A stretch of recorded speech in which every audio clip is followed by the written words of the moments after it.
Shalom semuanya. Wah, tadi kita semua sudah memuji dan memuliakan nama Tuhan. Sekarang saatnya kita mau mendengarkan firman Tuhan. Adik-adik semua sudah siap untuk mendengarkan firman Tuhan? Oke, tapi sebelumnya kita mau berdoa terlebih dahulu ya. Mari kita berdoa. Tuhan Yesus, terima kasih karena Engkau sudah memberikan kami kesempatan untuk memuji dan memuliakan nama Tuhan. Sekarang saatnya kami mau mendengarkan firman Tuhan. Engkau tolong untuk hamba-Mu yang akan menyampaikan firman-Mu ini. Kau urapi dan kuasa Roh Kudus-Mu ya Tuhan. Dan juga Engkau sertai untuk setiap adik-adik yang akan mendengarkan firman Tuhan pada saat ini. Biarlah adik-adik semua bisa memperoleh berkat dan sukacita daripada firman Tuhan pada saat ini. Terima kasih ya Tuhan. Di dalam nama Tuhan Yesus Kristus kami berdoa dan bersyukur. Amin. Nah, adik-adik, sebelum Lause bercerita, Lause mau kasih teka-teki. Nah, adik-adik bisa jawab tidak ya? Nah, pertanyaannya adalah, siapakah seorang wanita Ibrani yang menjadi sebuah kitab di Perjanjian Lama? Nah, ada yang tahu tidak? Wah, masih bingung ya? Nah, kalau gitu Lause kasih clue ya. Terdiri dari 5 huruf. Siapa ya? Masih bingung? Lause kasih clue yang kedua. Huruf pertamanya huruf E. Wah, ada yang sudah ketebak nih, ya. Tapi ada juga yang masih bingung itu. Yang sudah ketebak, diam dulu ya. Simpen jawaban kalian. Nah, teman kalian masih berpikir itu, ya.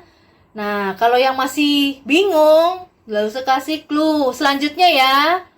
Clue selanjutnya adalah huruf terakhirnya R.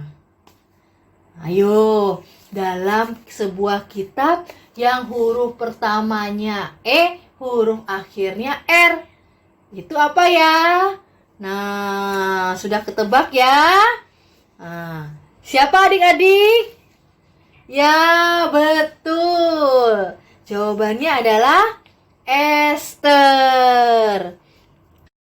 Nah, adik-adik, Esther ini adalah anak dari Abihail yang berasal dari suku Benyamin. Ketika papa dan mamanya Esther ini meninggal, Esther harus hidup bersama dengan pamannya. Nah, ada yang tahu siapa ya nama pamannya Esther? Ya, nama pamannya Esther itu adalah Mordekai. Adik-adik, pada masa itu orang Yahudi dijajah oleh bangsa Persia. Nah, bagaimana ya? Kok bisa ya Esther dapat menjadi seorang ratu dari raja yang menjajah bangsanya? Dan kenapa ya? Adik-adik mau tahu? Kalau gitu, mari kita lihat perjalanan hidup Esther. Adik-adik, mulanya ini Esther adalah seorang wanita Yahudi biasa. Sama seperti wanita-wanita Yahudi lainnya yang hidup pada zaman itu. Bersama dengan pamannya, Mordekai, Esther ini menjalani hidupnya dengan taat kepada Tuhan. Tapi adik-adik, hidupnya ini tiba-tiba berubah. Kenapa ya? Nah, pada saat itu, raja mengadakan sayembara untuk mencari seorang ratu untuknya. Untuk menggantikan Ratu Wasti yang sudah dibuang oleh raja. Nah, karena itu diadakan pemilihan gadis-gadis untuk dijadikan ratu melalui proses dan tata cara yang berlaku saat itu. Nah, Mordekai ini melihat bahwa Esther ini memiliki kecantikan yang luar biasa. Bukan secara fisik saja, tetapi perilakunya Esther ini cocok untuk dijadikan sebagai pengganti dari Ratu Wasti. Oleh karena itu, Esther pun dibawa oleh Mordekai ke istana raja dan menjalani proses perawatan fisik sebagai calon ratu. Ester dijaga dan diawasi oleh seseorang yang bernama Hegai. Nah, adik-adik, ketika Hegai ini melihat Ester, wah, adik-adik, dia sangat terpesona oleh kecantikan dari Ester ini dibandingkan dengan puluhan bahkan ratusan perempuan lainnya. Ester sangat disayangi oleh Hegai. Dan kepada Ester, Hegai ini mengajarkan seluruh tata cara dan perilaku untuk menjadi seorang calon ratu yang baik. Ester pun adik-adik sangat taat kepada Hegai.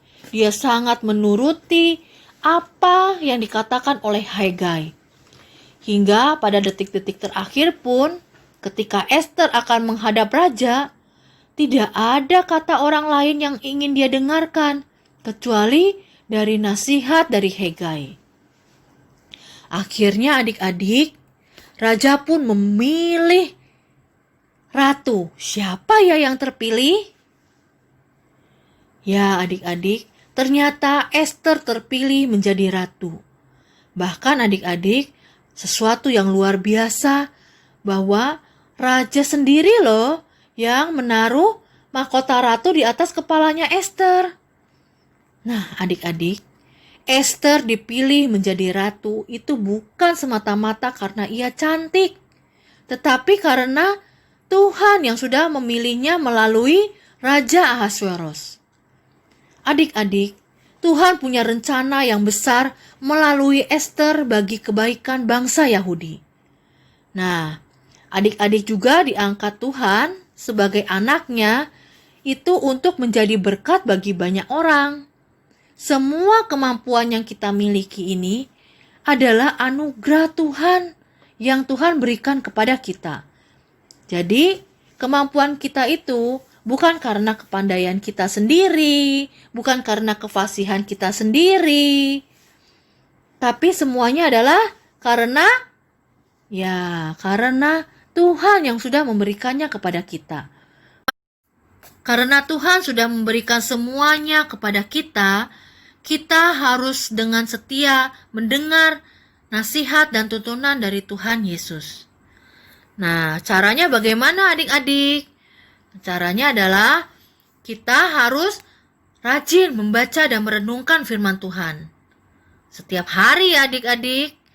Jangan sampai kita bolong-bolong untuk membaca dan merenungkan firman Tuhannya. Nah, yang kedua adalah kita harus selalu mendengarkan nasihat dari orang tua kita dimanapun kita berada. Yang ketiga, kita harus berani mengatakan apa yang benar.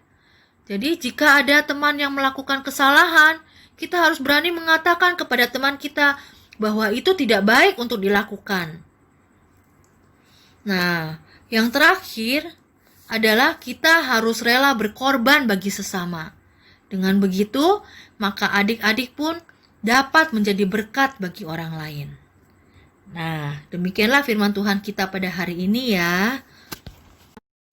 Nah, sekarang untuk ayat hafalan minggu depan, kelas balita terambil di dalam kitab Matius 12 ayat 18a. Lihatlah, itu hambaku yang kupilih. Untuk ayat hafalan kelas kecil, terambil di dalam Mazmur pasal yang keempat ayat 4a. Ketahuilah bahwa Tuhan telah memilih baginya seorang yang dikasihinya. Nah, untuk ayat hafalan kelas besar, terambil di dalam kitab Yosua 1 ayat 8. Janganlah engkau lupa memperkatakan kitab Taurat ini, tetapi renungkanlah siang dan malam, supaya engkau bertindak hati-hati sesuai dengan segala yang tertulis di dalamnya. Sebab dengan demikian perjalananmu akan berhasil dan engkau akan beruntung. Nah, demikianlah ayat hafalan kita minggu depan. Nah, sekarang untuk aktivitas kita minggu ini, kelas balita, adik-adik bisa menghubungkan titik-titik sesuai dengan urutan angkanya ya. Nah, nanti kalau sudah selesai, kalian tulis itu gambar apa ya? Nah, untuk kelas kecil, aktivitas minggu ini adalah kalian lingkarilah benda-benda yang terhilang. Nah, di atas itu ada 5 benda. Jadi kalian temukan di dalam gambarnya ya. Dan untuk aktivitas kelas besar, itu ada 3 pertanyaan. Kalian jawab pertanyaannya satu persatu. Yang pertama adalah kalian baca terlebih dahulu dan kemudian ringkaslah Ester pasal 2 ayat 1 sampai 18. Nah, yang kedua adalah kalian tulislah satu ayat dari nats yang sudah kalian baca itu.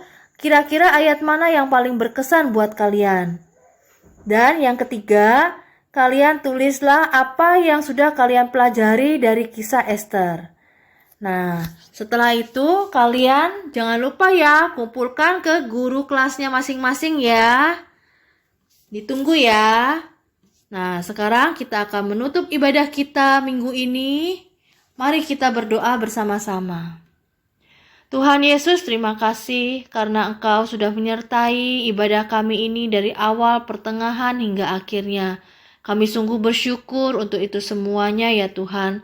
Dan kiranya apa yang sudah kami dapatkan dalam ibadah hari ini bisa benar-benar menjadi berkat bagi kami, dan kami pun bisa menjadi saksi bagi kemuliaan nama-Mu. Terima kasih ya Tuhan, kami mau menyerahkan untuk kegiatan kami selanjutnya hanya ke dalam tangan-Mu. Di dalam nama Tuhan Yesus Kristus kami berdoa dan bersyukur. Amin. Nah, sampai jumpa minggu depan ya adik-adik. God bless you.